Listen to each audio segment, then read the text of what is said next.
ചേച്ചിക്ക് ഇപ്പോഴും പേഴ്സണൽ ആയിട്ട് ആരോടെങ്കിലും ആ ബിഗ് ബോസ് ഹൗസിനുള്ള ദേഷ്യം ഉണ്ടോ?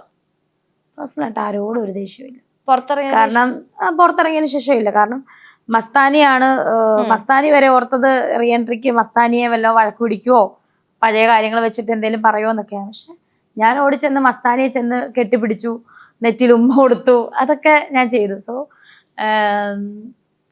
എന്താ പറയാ, മസ്താനി ചിന്തിച്ച രേണുസുതി അല്ല രേണുസുതി, അല്ലെങ്കിൽ മറ്റുള്ളവർ ചിന്തിച്ച പോലെ അല്ല രേണുസുതി.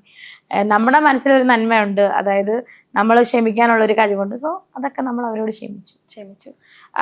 ഇനി ഇതിന് ശേഷം ഒരു മീറ്റപ്പ് പ്ലാൻ ചെയ്യുന്നുണ്ടോ ബിഗ് ബോസിൽ എല്ലാവരുമായിട്ട്? എനിക്ക് അതിനെപ്പറ്റി അറിയില്ല. കാരണം ഉണ്ടായിരിക്കാം, കാരണം ഗ്രൂപ്പിൽ കോണ്ടാക്ട് ഉണ്ട്. ഞാൻ ഗ്രൂപ്പിലുണ്ടെങ്കിൽ പോലും എനിക്കത് കോണ്ടാക്ട് ചെയ്യാനുള്ള സമയമൊന്നും കിട്ടുന്നില്ല. അതുകൊണ്ടാണ്. എല്ലാരേക്കാളും ഏറ്റവും കൂടുതൽ തിരക്കിലായത് രേണു ചേച്ചി ആണോ? എല്ലാരും പറയുന്നുണ്ട്. അതെ, ബിഗ് ബോസ് ഇന്റർനാഷണൽ സെലിബ്രിറ്റി ആയെന്നാ പറയുന്നത്. ഇന്റർനാഷണൽ സെലിബ്രിറ്റി ദുബായി പോയി, ബഹ്റിനിൽ പോയി, അതിനുശേഷം വീണ്ടും ദുബായിൽ പോവാണ്. റോസസ് ഡ്യൂവിന്റെ പുതിയ ബ്രാഞ്ചിന്റെ ഉദ്ഘാടനം ദുബായിലേക്ക്. അതെ.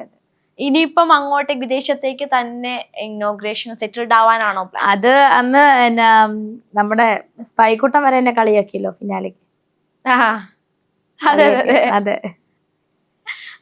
ഒരു കോമഡി സ്കിറ്റില് അല്ല, ഇടയ്ക്ക് സ്പൈക്കുട്ടം വന്നു. ലാലോട് ചോദിച്ചു എന്താ സ്പൈക്കുട്ടം, അപ്പൊ ചെവിയിലെന്തോ പറഞ്ഞു.